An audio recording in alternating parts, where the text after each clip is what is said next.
ఈ రోజు నుంచి పుష్యమాసం ప్రారంభం. చంద్రుడు పుష్యమి నక్షత్రంలో ఉండగా వచ్చే మాసమే పుష్యమాసం. పుష్య అనే మాటకు పోషణ శక్తి కలిగినది అని అర్థం వస్తుంది. విష్ణువుకు ఇష్టమైన మాసం ఆశ్వయుజం, శివుడుకు కార్తీకం. అలాగే పుష్యమాసం శనీశ్వరుడికి పరమ ప్రీతికరం. ఎందుకంటే శనీశ్వరుడి జన్మ నక్షత్రం పుష్యమి.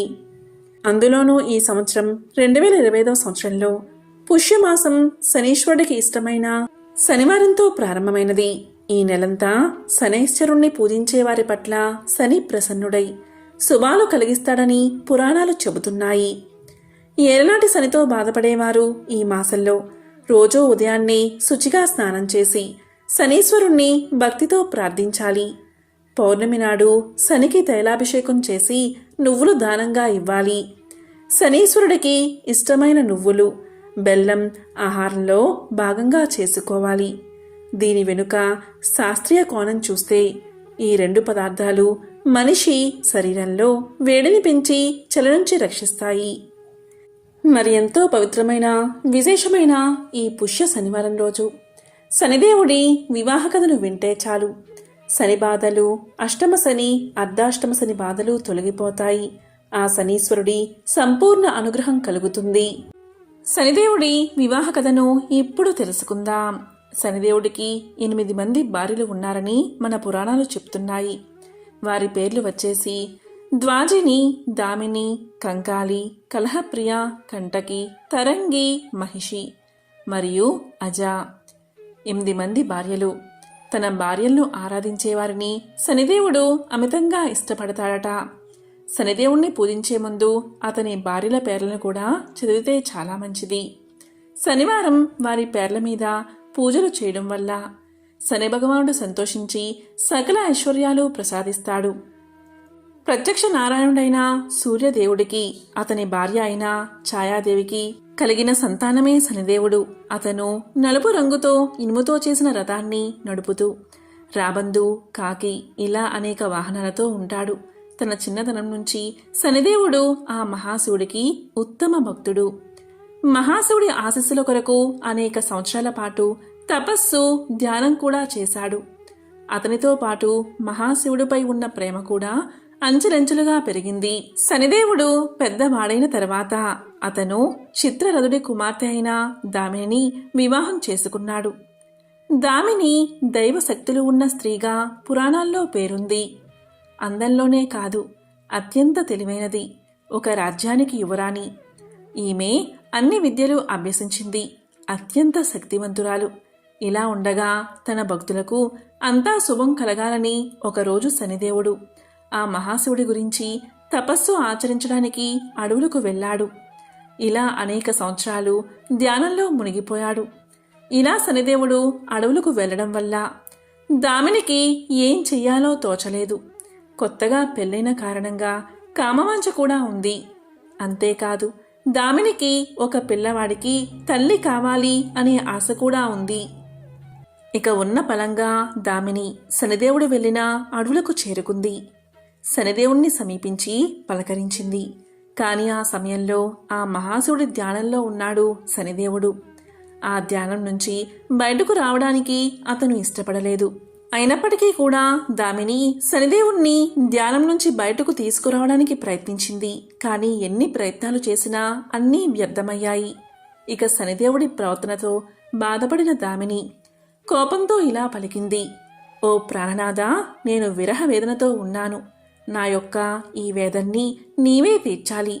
నీవు ఈ బాధ్యతనే కాకుండా నా యొక్క పాలన, పోషణ సమస్త బాధ్యతలు నీవు విస్మరించి ఇక్కడకు వచ్చి తపస్సు చేసుకుంటున్నావు. ఇది నీకు ధర్మమా?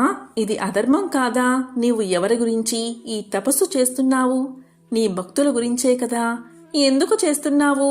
వాళ్ళు ఎప్పుడూ నిన్ను పూజించాలనే కదా. వారి బాగోగులు బాగుండాలి అని తపస్సు చేస్తున్నావు కదా. సరే, ఇదంతా బాగానే ఉంది. నన్ను కూడా నీవు పట్టించుకోవాలి కదా. అది కూడా నీ ధర్మమే కదా. నీ ధర్మాన్ని నీవు విస్మరించావు కాబట్టి నీకు నేను ఒక శాపాన్ని ఇస్తున్నాను. ఏ భక్తుల గురించైతే నీవు తపస్సు చేస్తున్నావో నీ చూపు వాళ్ళ మీద పడితే వారి జీవితాలు మంచిగా వృద్ధిలోకి వస్తాయని నీవు భగవంతుడి గురించి అంటే పరమేశ్వరుడి గురించి తపస్సు చేస్తున్నావో అటువంటి వారి జీవితంలో అష్టమ శని కానీ ఏనాటి శని కానీ అర్ధాష్టమ శని కానీ ప్రవేశించగాని వారి జీవితాలు కష్టాల పాలవుతాయి. వారు అనేక బాధలు అనుభవిస్తారు. నాలాగే వాళ్ళు కూడా అనేక దుఃఖాలు పొందుతారు. ఎవరిని నీవు చూసినా వారు నాశనం అవుతారని శపించింది. అలా శపించగానే శనిదేవుడు ధ్యానం నుంచి బయటకు వచ్చాడు. అరే, నా భార్యను ఇలా బాధ పెట్టానా, ధర్మాన్ని విస్మరించానా, ఈశ్వరుడి యొక్క మంత్ర జపంలో నాకు ఆయన తప్ప ఏదీ గోచరించకుండా ఉన్నానే అని ఎంతగానో బాధపడి పరమేశ్వరుని ధ్యానిస్తాడు. దీంతో పరమేశ్వరుడు ప్రత్యక్షమై, నాయనా శనిదేవా, నీవు ఆక్రోశించవలసిన పనిలేదు. రాబోయేది కలియుగం. ఈ కలియుగంలో ధర్మం 4 పాదాలా నడుస్తుంది. నీ చల్లని చూపు కంటే నీ వక్రదృష్టి పడితేనే అధర్మానికి లోనైన వారు, అధర్మంతో జీవించేవాళ్ళు, దుష్టులు, దుర్మార్గులు వీళ్ళందరికీ కూడా నీవు ఒక దండ నాయకుడివై వారిని నీవు దండించి చక్కటి మార్గంలో పెట్టడానికి ఇది నీకు వరంగా నేను అనుగ్రహిస్తున్నాను. ధర్మంతో ఉండేవారికి నీ చల్లని చూపుతో మంచే జరుగుతుంది. అధర్మం, అన్యాయం, దుర్మార్గుల ఎడల నీ దృష్టి పడి వారిని దండించేందుకు ఈ శాపం నీకు పనికి వస్తుంది. కాబట్టి నీవు బాధపడాల్సిన పనిలేదు అన్నాడు. అలా ఆ పరమేశ్వరుడు శాపాన్ని వరంగా మార్చాడు. ఇలా కలియుగంలో శని వక్రదృష్టి ప్రజలకు ఎల్లప్పుడూ ప్రతికూల ప్రభావాలను చూపిస్తుంది. క్రమంగా శనిదేవుడు ఎవరిని చూస్తే ఆ వ్యక్తి కొన్ని క్లిష్ట సమస్యలను ఎదుర్కోవాల్సి ఉంటుంది. ఇలా ఉండగా శనిదేవుడు తన భార్య దగ్గరకు చేరుకున్నాడు. ఇక భార్య దామిని చిరాకుగా ఉంది. అది గమనించి ఆమెకు క్షమాపణలు చెప్పాలని ప్రయత్నించాడు. క్రమంగా ఆమె దాన్ని అర్థం చేసుకుని శాపం ఇచ్చినందుకు విచారం వ్యక్తం చేసినప్పటికీ శాపం యొక్క ప్రభావాలను రద్దు చేయగల శక్తులు ఆమెకు లేని కారణంగా ఆ శాపం వరంగా కలియుగంలో కొనసాగించబడింది. ఇక ఆ రోజు నుంచి తన భక్తులను కాపాడాలని, వారిని నేరుగా చూడకుండా ఎల్లప్పుడూ తలదించుకునే ఉండాలని శనిదేవుడు నిర్ణయించుకున్నాడు. ఇదే శని భగవానుడి యొక్క పెళ్లి కథ. ఎవరైతే ఈ కథను వింటారో వారికి శనిదేవుడి యొక్క సంపూర్ణ అనుగ్రహం లభిస్తుంది. ఒకరోజు బృహదస్వుడు అనే ముని పాండవుల వద్దకు వచ్చాడు. అప్పుడు పాండవుల్లో పెద్దవాడైన ధర్మరాజు ఆ మునికి అతిథి సత్కార్యాలు చేసి కౌరవుల వల్ల తాము పడుతున్న బాధలు అన్నీ వివరించి, మహాత్మా, రాజ్యాన్ని నివాసాన్ని పోగొట్టుకున్న మాలాగా అడవిలో కష్టాలు పడుతున్నవారు ఎవరైనా ఉన్నారా? ఉంటే చెప్పండి అని అడిగాడు. అందుకు బృహదస్వుడు ఇలా పలికాడు. ధర్మరాజా, నీవు కష్టాలు పడుతూ అడవుల్లో ఉన్న నీ వెంట నీ అన్నదమ్ములు, నీ భార్య, నీ హితం కోరే విప్రులు నీ వెంట ఉన్నారు. పూర్వం నలుడు అనే మహారాజు నీవలే జూదంలో సర్వం కోల్పోయి పుష్కరునికి రాజ్యాన్ని అప్పగించి భార్యా సమేతుడై ఒంటరిగా అరణ్యాలకు వెళ్లాడు అని చెప్పాడు. అది విని ధర్మరాజు, మహాత్మా, నాకు నకులుని కదా, వివరించండి అని అడిగాడు. అప్పుడు బృహదస్వుడు ఇలా చెప్పడం ఆరంభించాడు. నిషిధ దేశాన్ని వీరసేనుడి కుమారుడైన నలుడు పరిపాలిస్తున్న కాలమది. తన పరాక్రమంతో ఎన్నో దేశాలను జయించి ప్రజారంజకంగా పరిపాలిస్తున్నాడు. నలుడికి జూదం అంటే ఎక్కువ ప్రీతి. ఆ కాలంలో విదర్భ దేశాన్ని భీముడు అనే రాజు పరిపాలిస్తున్నాడు. చాలా కాలం అతనికి సంతానం లేదు. అతనికి దమనుడు అనే మునిచ్చిన వరం వల్ల దమయంతి అనే కూతురు, దముడు, దమనుడు, దాంతుడు అనే కుమారులు కలిగారు. దమయంతి సౌందర్య రాశి, గుణవంతురాలు. దమయంతి నలుడి గుణగణాల గురించి విన్నది. నలుడు దమయంతి గురించి, ఆమె సౌందర్యం గురించి విన్నాడు. ఇరువురి నడుమ ప్రేమ అంకురించింది. ఒకరోజు నలుడు ఉద్యానవనంలో ఉండగా హంసల గుంపు వచ్చి అక్కడ వాలింది. ఆ హంసలను చూసి ముచ్చటపడి నలుడు వాటిలో ఒకదాన్ని పట్టుకున్నాడు. మిగిలిన హంసలు తోటి హంసను విడిచి వెళ్లలేక ఆకాశంలో తిరుగుతున్నాయి. నలునితో అతని చేతిలోని హంస మానవ భాషలో ఇలా పలికింది. ఓ నలమహారాజా, నీవు దమయంతిని ప్రేమిస్తున్నావు. నేను దమయంతి వద్దకు వెళ్లి నీ గురించి, నీ అందచందాల గురించి గుణగణాల గురించి చెప్పి నీ మీద అనురాగం కలిగేలా చేస్తాను అని పలికింది. ఆ హంస పలుకులు విని నలుడు ఆనందపడి దాన్ని విడిచిపెట్టాడు. ఇచ్చిన మాట ప్రకారం ఆ హంస విదర్భ దేశానికి ఎగిరిపోయింది. అంతఃపురం ముందు విహరిస్తున్న హంసను చూసి దమయంతి ముచ్చటపడింది. చెలికత్తెల సాయంతో దమయంతి ఆ హంసను పట్టుకుంది. ఆ హంస దమయంతితో ఇలా పలికింది. ఓ దమయంతి, నేను నీ హృదయేశ్వరుడైన నలుడి వద్ద నుండి వచ్చాను. నలుడు సౌందర్యవతుడు, సంపన్నుడు, సద్గుణవంతుడు. నీవు సౌందర్యంలో గుణంలో అతనికి తగినదానివి. అతనికి భార్యవైతేనే నీకు రాణింపు అని పలికింది. అప్పుడు దమయంతి, ఓ హంస, నలుడు గురించి నాకు ఎలా చెప్పావో అలాగే నలుడికి కూడా నా గురించి చెప్పు అన్నది. ఆ హంస అలాగే చేసింది. ఇలా ఇరువురికి ఒకరిపై ఒకరికి అనురాగం అధికమైంది. నలా దమయంతుల ప్రణయ విషయం దమయంతి చెలికత్తెల ద్వారా తెలుసుకున్న భీమ మహారాజు కుమార్తెకు స్వయంవరం ప్రకటించాడు. ఆహ్వానాన్ని అందుకున్న రాజులంతా స్వయంవరానికి విచ్చేశారు. నలుడు కూడా స్వయంవరానికి పోతున్నాడు. ఇంద్రుడికి దమయంతి స్వయంవర విశేషం తెలిసి దిక్పాలకులతో స్వయంవరానికి బయలుదేరాడు. మార్గమధ్యలో నలుణ్ణి చూసిన ఇంద్రుడు నలుడితో, నిషధరాజా, నీవు నాకు దూతగా పనిచేయాలి అన్నాడు. అప్పుడు నలుడు, అలాగే చేస్తాను. ఇంతకీ మీరెవరు? నేను నీకేమి చెయ్యాలి అని అడిగాడు. అప్పుడు ఇంద్రుడు నలునితో, నేను ఇంద్రుణ్ణి. వీరు దిక్పాలకులు. నీవు పోయి దమయంతికి మా గురించి చెప్పి ఆమె మమ్మల్ని వరించేలా చెయ్యాలి అన్నాడు. అప్పుడు నలుడు ఇంద్రునితో, అయ్యా, నీకిది ధర్మమా? నేను కూడా అదే పని మీద పోతున్నాను కదా అన్నాడు. అప్పుడు ఇంద్రుడు నలునితో, నీవు మాకు మాటిచ్చావు కనుక ఈ కార్యం చేయవలసిందే.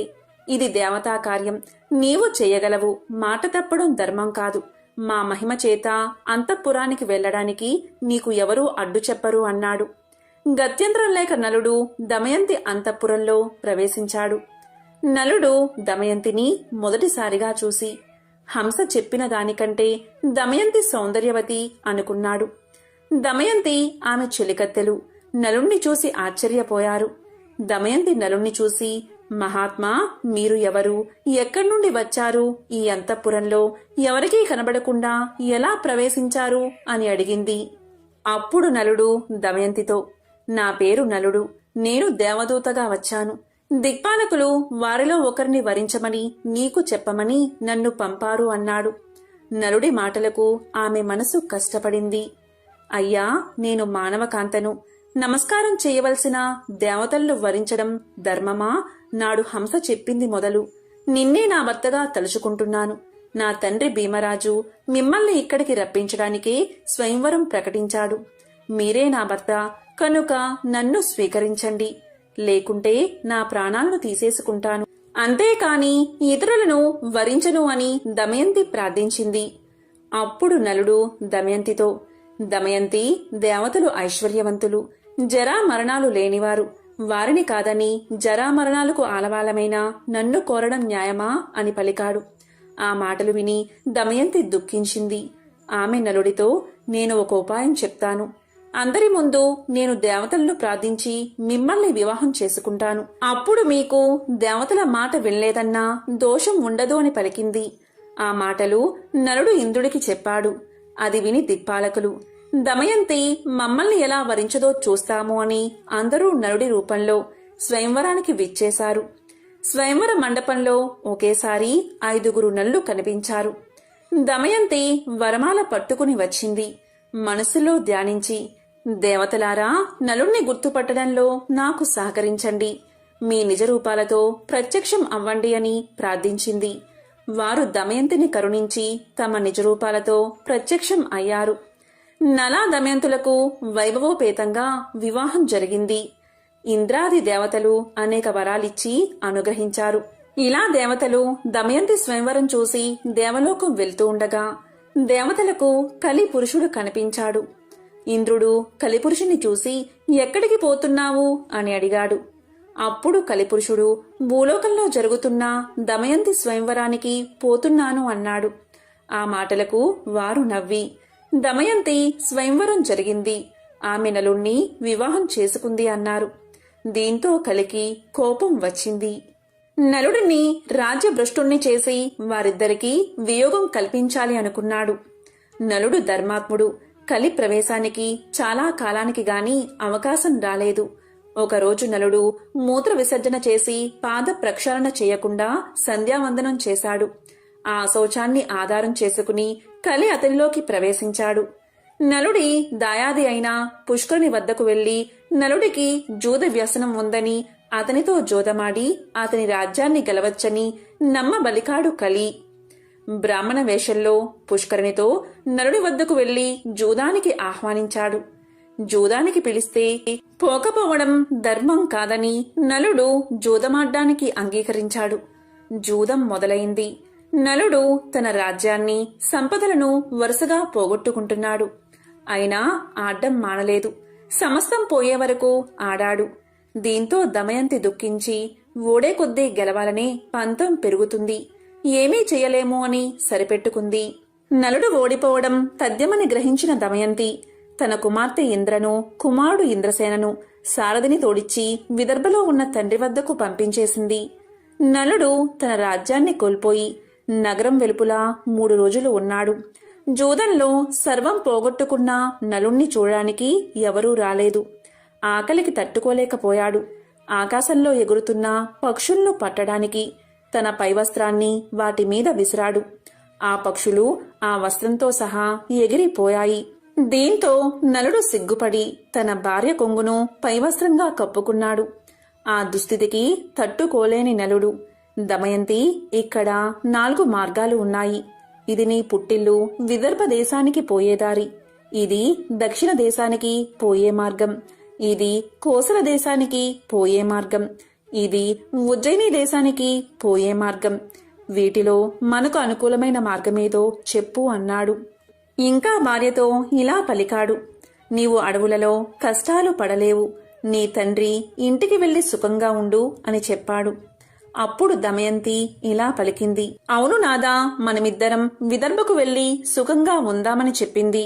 అప్పుడు నలుడు, దమయంతి, మహారాజుగా విదర్భలో తిరిగినవాడిని రాజ్యభ్రష్టుడిగా ఎలా రాగలను చెప్పు. అన్ని రోగాల కన్నా పెద్ద రోగం దుఃఖం. అందుకు భార్య పక్కన ఉండడమే పరమ ఔషధం. అందుకని నీవు పక్కన ఉంటే ఎన్ని కష్టాలనైనా సుఖాలుగానే ఉంటాయి అన్నాడు నలుడు. దానికి దమయంతి, నిజమే, అందుకని నన్ను ఎప్పుడూ మీ వెంట ఉండడానికి అనుమతించండి అని పలికింది. అందుకు నలుడు అంగీకరించాడు. ఒకరోజు అడవిలో నలుడి తొడమీద తలపెట్టుకుని దమయంతి నిద్రపోతూ ఉంది. ఆమెని చూసి నలుడు, ఈ సుకుమారి నాతో అడవుల్లో కష్టాలు పడుతుంది. నా వెంట ఉండడమే ఈమె కష్టాలకు కారణం. నేనే లేకపోతే ఈమె పుట్టింటికి వెళ్లి సుఖపడుతుంది అని మనసులో అనుకుని తాను ధరించిన చీర భాగాన్ని చింపి పైన వేసుకుని ఆమెను వదల్లేక విడిచి వెళ్లాడు. నిద్ర లేచిన దమయంతి భర్త లేకపోవడం చూసి ఎంతో దుఃఖించింది. భర్తను తలుచుకుంటూ అడవిలో తిరుగుతున్న దమయంతిని ఒక కొండ చిలువ పట్టుకుంది. భయంతో దమయంతి కేకలు వేసింది.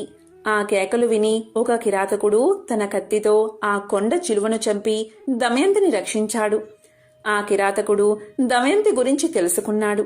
ఆమె నిస్సహాయతను తెలుసుకుని ఆమెను తాకబోవగా దమయంతి అతన్ని భస్మం చేసేసింది. భర్తను తలుచుకుంటూ అడవిలో దారి తిన్ను లేకుండా ప్రయాణిస్తూ ఉండగా ఆమెకు ఒక మునిపల్లె కనబడింది. అక్కడ ఆమె ముని శ్రేష్ఠుల్ని చూసింది. మునులు దమయంతిని చూసి, అమ్మా, నీవెవరు, ఒంటరిగా ఎందుకు తిరుగుతున్నావు అని అడిగారు. సమాధానంగా దమయంతి, ముని పుంగువులారా, నేను నలచక్రవర్తి భార్యను. నా పేరు దమయంతి. విధివశంతో నా భర్త నన్ను విడిచి వెళ్లాడు. నాకు వారి జాడ చెప్పగలరా? నేను భర్త లేనిదే జీవించలేను అని అంది. దానికి మునులు, అమ్మా, నీకు త్వరలోనే భర్త సమాగమం జరుగుతుంది, చింతపడుకు అని చెప్పి వెళ్లారు. దమయంతి పిచ్చిదానిలా భర్తను వెతుక్కుంటూ ఆ అడవిలో తిరుగుతూ ఉంది. ఇంతలో అటుగా పోతున్న బాటసారులు ఆమెను చూశారు. కొందరు ఆమెను పిచ్చిది అని ఎగతాళి చేశారు. కొందరు ఆమెకు మొక్కారు. వారిలో ఉన్న వ్యాపారి ఆమె గురించి తెలుసుకుని, అమ్మా, నేను నలుణ్ణి చూడలేదు, కాని మేము చేదీ దేశానికి పోతున్నాము. అని పలకగానే దమయంతి వారితో నేను కూడా మీ వెంట వస్తాను అంది. ఆ వ్యాపారి ఆమెను తన వెంట తీసుకువెళ్లాడు. వారు అడవి మార్గంలో రాత్రివేళ నిద్రిస్తున్న సమయంలో ఒక ఏనుగుల గుంపు వారిలో చాలా మందిని తొక్కేసింది. వారిలో చాలా మంది మరణించడం చూసి దమయంతి తన దురదృష్టానికి దుఃఖించింది. తనను చంపలేదని రోదిస్తున్న ఆమెను కొందరు బ్రాహ్మణులు ఓదార్చి ఆమెను తమ వెంట సుబాహు నగరానికి తీసుకెళ్లారు. చేదీదేశ రాజధాని సుబాహపురం చేరింది దమయంతి. ఉళ్లంతా దుమ్ముతో వీధిలో వెళ్తున్న దమయంతిని రాజమాత చూసి దాసీలను పంపి దమయంతిని అంతఃపురానికి పిలిపించింది. రాజమాత దమయంతితో, అమ్మా, నిన్ను చూస్తుంటే రాచకల ఉట్టిపడుతుంది. నీవు ఎవరు అని అడిగింది. దానికి దమయంతి, అమ్మా, నా భర్త జోదంలో రాజ్యాన్ని పోగొట్టుకున్నాడు. నన్ను అడవిలో ఒంటరిగా విడిచి వెళ్లాడు. అతన్ని వెతుకుతూ తిరుగుతున్నాను అని చెప్పింది. దానికి రాజమాత, అమ్మా, ఇక నుండి నువ్వు నా దగ్గర సైరంధ్రిగా ఉండు. నీకు ఏ లోటు రాకుండా నేను చూస్తాను. నీ భర్తను వెతికి తెస్తాను అని చెప్పింది. దమయంతి అందుకు అంగీకరించి అలాగే ఉంటాను. కానీ నేను సైరంధ్రిగా ఎవరి ఎంగిలి తినను, పరులకు కాళ్ళు పట్టను, పరపురుషులతో మాట్లాడను. కేవలం నా భర్తను వెతుకుతూ వెళ్లే బ్రాహ్మణులతో మాత్రం మాట్లాడతాను అని చెప్పింది. రాజమాత అందుకు అంగీకరించి తన కుమార్తె సునంద వద్దకు పంపింది. దమయంతి అక్కడే ఉండిపోయింది. దమయంతిని వదిలి వెళ్లిన నలుడు అడవిలో ప్రయాణిస్తూ ఉండగా అడవి అంతటా దావానలం వ్యాపించింది. ఆ మంటల మధ్య నుంచి రక్షించండి, రక్షించండి అన్న ఆర్తనాదం వినిపించింది. ఆ ఆర్తనాదం విని నలుడు అగ్ని కీలల నడుమ ఉన్న నాగకుమారుణ్ణి రక్షించాడు. ఆ పాము నలుణ్ణి కాటేసింది. పాము కాటుకు నలుడు వికృత రూపుడయ్యాడు. అప్పుడు ఆ పాము తన నిజరూపంతో ప్రత్యక్షమై నలుడితో, నల మహారాజా, నా పేరు కర్కోటకుడు.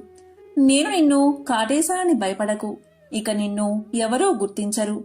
పాము కాటు నిన్నేమీ చెయ్యదు. నీ రాజ్యం నీకు ప్రాప్తిస్తుంది. నీ భార్య నీకు దక్కుతుంది. నీకు ఎప్పుడు నిజరూపం కావాలన్నా నన్ను తలుచుకుంటే నీ వద్దకు ఒక వస్త్రం ఎగురుతూ వస్తుంది. దాన్ని కప్పుకుంటే నీ పూర్వాకృతి వస్తుంది. నీకు మరొక విషయం చెప్తాను. ఇక్కడికి దగ్గరలో ఇక్ష్వాకు వంశస్థుడైన ఋతుపర్ణుని రాజ్యముంది. నీవు అక్కడికి వెళ్ళు. బాహుకుడు అనే పేరుతో అతని వద్ద రథసారథిగా చేరు. నీవు అతడికి అశ్వహృదయం అనే విద్యను ఇచ్చి అతని నుండి అక్షహృదయం అనే విద్యను గ్రహించు అని చెప్పి కర్కోటకుడు వెళ్లిపోయాడు. నలుడు ఋతుపర్ణుని వద్ద సారథిగా చేరాడు. అలాగే వంటశాలలో చేరి రుచికరమైన వంటలు వండిపెట్టసాగాడు. నలుడికి జీవలుడు సహాయకుడిగా ఉన్నాడు. ఎక్కడ ఉన్నా నలుడు ఎప్పుడూ దమయంతిని తలచి దుఃఖిస్తూనే ఉండేవాడు. ఒకరోజు నలుడు దమయంతిని తలుచుకుని దుఃఖిస్తూ ఉండగా జీవలుడు విని ఈ వికృత రూపి ప్రియురాలు ఎంత వికృత రూపంతో ఉంటుందో అనుకుంటూ నలుడి దగ్గరకు వచ్చి విషయం ఏమిటని అడిగాడు. అందుకు నలుడు జీవలునితో, అయ్యా, నాకు ఒక ప్రేయసి కూడానా? నాకు తెలిసిన ఒక సైనికుడు తన ప్రేయసి గురించి దుఃఖిస్తుండగా చూశాను. అతన్ని అనుకరిస్తూ ఏడుస్తున్నాను అన్నాడు. విదర్భ దేశంలో ఉన్న భీమునికి నలుడి విషయాలు తెలిసాయి. తన కూతురు, అల్లుడు ఏమయ్యారో అని పరితపించాడు అతను. వారిని వెతకడానికి నలువైపులా బ్రాహ్మణులు పంపించాడు. ఎన్నో బహుమానాలు ప్రకటించాడు. చేదీ దేశం చేరిన బ్రాహ్మణుడు దమయంతి నుదుటిన ఉన్న పుట్టు మచ్చను చూసి ఆమెను గుర్తించారు. అతడు దమయంతితో, అమ్మా, నేను నీ తండ్రి వద్ద నుండి వస్తున్నాను. అక్కడి వారంతా క్షేమం. నేను నీ సోదరుడి మిత్రుడను అనగాని దమయంతి వారిని తలుచుకుని పెద్దగా రోదించింది. అది చూసిన రాజమాత ఆ బ్రాహ్మణుణ్ణి చూసి, బ్రాహ్మణోత్తమా, ఈమె ఎవరి భార్య, ఎవరి కూతురు, ఇలా ఉండడానికి కారణం ఏమిటి అని అడిగింది. దానికి అతడు, అమ్మా, ఈమె విదర్భరాజు కుమార్తె, నల చక్రవర్తి భార్య. ఈమె పేరు దమయంతి. నల మహారాజు విధివశాత్తు రాజ్యాన్ని పోగొట్టుకుని అడవుల పాలయ్యాడు. భీముని ఆజ్ఞపై ఈమెను వెతుకుతూ ఇక్కడకు వచ్చి ఈమెను గుర్తించాను అన్నాడు. అది విని దమయంతిని కౌగిలించుకున్న రాజమాత, దమయంతి, నీవు నాకు పుత్రికా సమానురాలివి. నేను నీ తల్లి దశార్ణరాజు కుమార్తెలము. నీ తల్లి విదర్భరాజును వివాహం చేసుకుంది. నేను వీరబాహుణ్ణి వివాహం చేసుకున్నాను అని పలికింది. అందరూ ఎంతో సంతోషించారు. దమయంతి బ్రాహ్మణుడితో పుట్టింటికి ప్రయాణమయ్యింది. రాజసౌధంలో ఉన్న దమయంతి భర్త వియోగంతో బాధపడుతూనే ఉంది. ఆమె తన తండ్రితో, నా భర్తను తక్షణం వెతికించండి, ఆయన లేకుండా నేను బతకలేను అంది. భీముడు వెంటనే బ్రాహ్మణుల్ని పిలిచి నలుణ్ణి వెతకమని చెప్పారు. వారితో దమయంతి ఇలా చెప్పింది, నా భర్త ఇప్పుడు రాజ్య భ్రష్టుడు కనుక మారువేషంలో ఉంటాడు. మీరు వెళ్లిన రాజ్య సభలలో ఈ విధంగా ప్రకటించండి, నీవు సత్యసంధుడువు కాని నీ సతిని వంచావు, ఆమె సగం వస్త్రం ధరించి వెళ్ళావు, అలా చేయడం ధర్మమా, నాపై కరుణ చూపు అని చెప్పండి. ఈ మాటలకు ఎవరైనా రోషపడి బదులిస్తే నా వద్దకు వచ్చి చెప్పండి అని పలికింది. అలా నలుణ్ణి వెతకడానికి వెళ్లిన వారంతా నలుని జాడ తెలుపకపోయినా వారిలో పర్ణాదుడు అనే విప్రుడు దమయంతితో, అమ్మా, నేను ఋతుపర్ణుని రాజ్యంలో నీవు చెప్పినట్లే చెప్పాను. అక్కడ ఒక కురూపి వంటవాడు సారథి అయిన బాహుకుడు అనేవాడు నన్ను రహస్యంగా కలుసుకుని, అయ్యా, భర్త కష్టాల్లో ఉన్నా సహించి ఆదరించే భార్య ఇహలోకంలోనూ పరలోకంలోనూ సుఖపడుతుంది అన్నాడు అని దమయంతో చెప్పాడు. దమయంతి ఆలోచించగా అతడు నలుడు కాకపోతే అలా ఎందుకు బదులిస్తాడు అనుకుంది. తన అనుమానం దృఢపరుచుకోవడానికి తల్లి అనుమతితో సుదేవుడు అనే బ్రాహ్మణుణ్ణి పిలిపించింది. సుదేవా, నీవు ఋతుపర్ణుని రాజుతో, రాజా, భీముడు తన అల్లుడి కొరకు వెతికించినా ఫలితం లేదు కనుక ద్వితీయ స్వయంవరం ప్రకటించాడు. భూమండలంలోని రాజులంతా వస్తున్నారు. మరునాడే స్వయంవరం కనుక వెంటనే బయలుదేరు అని చెప్పు అని చెప్పి పంపించింది. సుదేవుడు ఋతుపర్ణునితో దమయంతి చెప్పమన్నట్లే చెప్పాడు. దమయంతి బ్రాహ్మణుని ద్వారా పంపిన సందేశం విని ఋతుపర్ణుడు స్వయంవరానికి వెళ్లాలి అనుకున్నాడు. కాని ఒక్క రోజులో విదర్భను చేరడం ఎలా అనుకుని సారథి అయిన బాహుకుని పిలిచి, బాహుక, దమయంతికి ద్వితీయ స్వయంవరం ప్రకటించారు, నాకు చూడాలని ఉంది. ఒక్క రోజులో మనం విదర్భకు వెళ్లాలి, నీ అశ్వ సామర్థ్యం ప్రకటించు అన్నాడు. సరే అని చెప్పిన బాహుకుడు అంటే నలుడు మనసులో కలతకు గురై, నేను అడవిలో నిర్దాక్షిణ్యంగా వదిలి రాబట్టే కదా దమయంతి రెండవ స్వయంవరం ప్రకటించింది. అవివేకులైన పురుషులు తాము ఏమి చేసినా భార్య ప్రేమిస్తుందని అనుకుంటారు, కాని అది నిజం కాదు. నా మీద కలిగిన కోపంతో దమయంతి ఇలా చేసిందని దుఃఖించాడు. అయినా దమయంతి పతివ్రత, ఇద్దరు పిల్లల తల్లి, ఈ విధంగా రెండవ పెళ్లి చేసుకుంటుందా ఏమో, ఆ వింత చూస్తాను అని మనసులో అనుకున్నాడు. వెంటనే రథానికి గుర్రాలను కట్టి విదర్భకు ఋతుపర్ణుని తీసుకుని ప్రయాణమయ్యాడు. ఋతుపర్ణుడికి రథం పోయే వేగం చూస్తుంటే అది సూర్యుడి రథంలా, బాహుకుడు అనురుడిలా అనిపించింది. పక్కనే ఉన్న వార్షేయుడికి అదే సందేహం కలిగింది. భూలోకంలో ఉన్న నలుడికి మాత్రమే ఇలాంటి నైపుణ్యం ఉంది, కాని ఈ కురూపి నలుడు ఎలా అవుతాడు అని మనసులో అనుకున్నాడు. ఇంతలో ఋతుపర్ణుని ఉత్తరీయం జారి కింద పడింది. బాహుక, రథం ఆపు, వార్ణేయుడు దిగి ఉత్తరీయం తీసుకువస్తాడు అన్నాడు. దానికి బాహుకుడు, మహారాజా, మనం ఆమడ దూరం వచ్చేశాం, అంత దూరం నడుచుకుంటూ ఎలా తీసుకురాగలం అన్నాడు. అతనే రథసారథ్యానికి ఋతుపర్ణుడు ఆశ్చర్యపోయాడు. తన పరిజ్ఞానాన్ని బాహుకుడికి చూపించాలన్న ఆసక్తి కలిగింది. అంతలో రథం ఒక పెద్ద వృక్షాన్ని దాటింది. ఋతుపర్ణుడు బాహుకునితో, బాహుక, ఆ వృక్షంలో ఎన్ని కాయలు, ఎన్ని పువ్వులు, ఎన్ని ఆకులు ఉన్నాయో నేను చెప్పగలను అన్నాడు. దానికి బాహుకుడు, చెప్పండి మహారాజా అన్నాడు. ఋతుపర్ణుడు చెప్పాడు. లెక్కించి చూస్తే కాని నమ్మను అని రథమాపి ఆ చెట్టును పడగొత్తించి లెక్కించాడు. ఋతుపర్ణుడు చెప్పిన లెక్కకు ఖచ్చితంగా సరిపోయింది. దానికి బాహుకుడు ఆశ్చర్యపడి ఆ విద్యను తనకు ఉపదేశించమని అడిగాడు. ఋతుపర్ణుడు, బాహుక, ఇది అక్ష విద్య అని సంఖ్యాశాస్త్రమన్నాడు. దానికి బాహుకుడు, మహారాజా, నేను మీకు అశ్వహృదయం నేర్పిస్తాను, మీరు నాకు అక్ష విద్య నేర్పించాలి అన్నాడు. ఇలా అక్షహృదయ విద్య మహిమ వల్ల నలుల్లో నుండి కలి వెలుపలికి వచ్చాడు. తన్ను క్షమించమని నలుణ్ణి వేడుకున్నాడు. నలుడు ఆగ్రహించి శపించబోయాడు. అప్పుడు కలి నలుడితో, నలమహారాజా, నిన్ను ఆవహించి నీలో ఉన్న సమయంలో నిన్ను కర్కోటకుడు కాటువేయడం వల్ల అనుక్షణం కాలిపోయాను. ఇంతకంటే శాపం ఏముంటుంది? నన్ను క్షమించి విడిచిపెట్టు అని వేడుకున్నాడు. ఇలా జరగగానే నలుడి రథం విపరీతమైన వేగంతో విదర్భలోకి ప్రవేశించింది. ఆ ఘోష విని దమయంతి నలుడి రథాన్ని గుర్తుపట్టింది. ఋతుపర్ణరాజుకు విదర్భలో స్వయంవరం జరుగుతున్నా సందడి కనిపించలేదు. బాహుకుడు అంటే నలుడు రథాన్ని అశ్వసాల్లో నిలిపి సేదతీరాడు. అప్పుడు దమయంతి తన దాసీతో, వచ్చింది ఋతుపర్ణ మహారాజు, అతని సారథి వార్షేయుడు, వారు నాకు తెలుసు.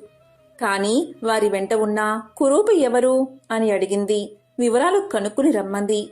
దాసి వివరాలు కనుక్కుని రాగానే దమయంతి అతను నలుడు అని నిశ్చయించుకుని తన తండ్రి అయిన భీమరాజు దగ్గరకు వెళ్లి నలుడు బాహుకుడు అని చెప్పింది. అలా చెప్పి నలుడి పాదాలపై పడి నమస్కారం చేసుకుంది.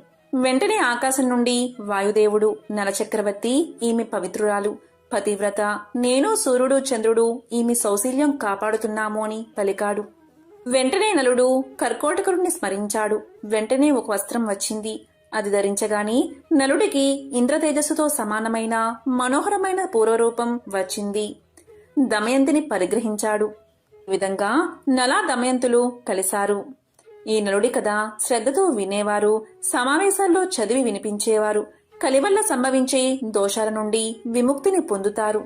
సర్వ పుణ్యకార్యాలు చేసినప్పుడు లభించే పుణ్య ఫలితాలు నలోపాఖ్యానం విన్నవారికి, వినిపించిన వారికి కూడా లభిస్తాయి. అటువంటి వారికి బహుపుత్ర లాభం, పౌత్ర వృద్ధి, ఆయురారోగ్య, ధన సంపత్తులు కలుగుతాయి. విష ప్రయోగం నుంచి బాధలు, చెడు విషయాల్లోని లంపడత్వం వారిని అంటవు. వారు ధర్మాత్ములు కాగలరు. కర్కోటకస్య నాగస్య దమయంత్య నలస్య చ ఋతుపర్ణచ్చ రాజర్షి కీర్తనం కలినాశనం. ఈ కథను విన్నా, చదివినా, చెప్పినా, వినిపించినా సకల శుభాలు కలుగుతాయి. దోషాలన్నీ తొలగిపోతాయి. ఓం నమఃశివాయ. ఓం నమో నారాయణాయ. ఓం శనేశ్వరాయ నమః.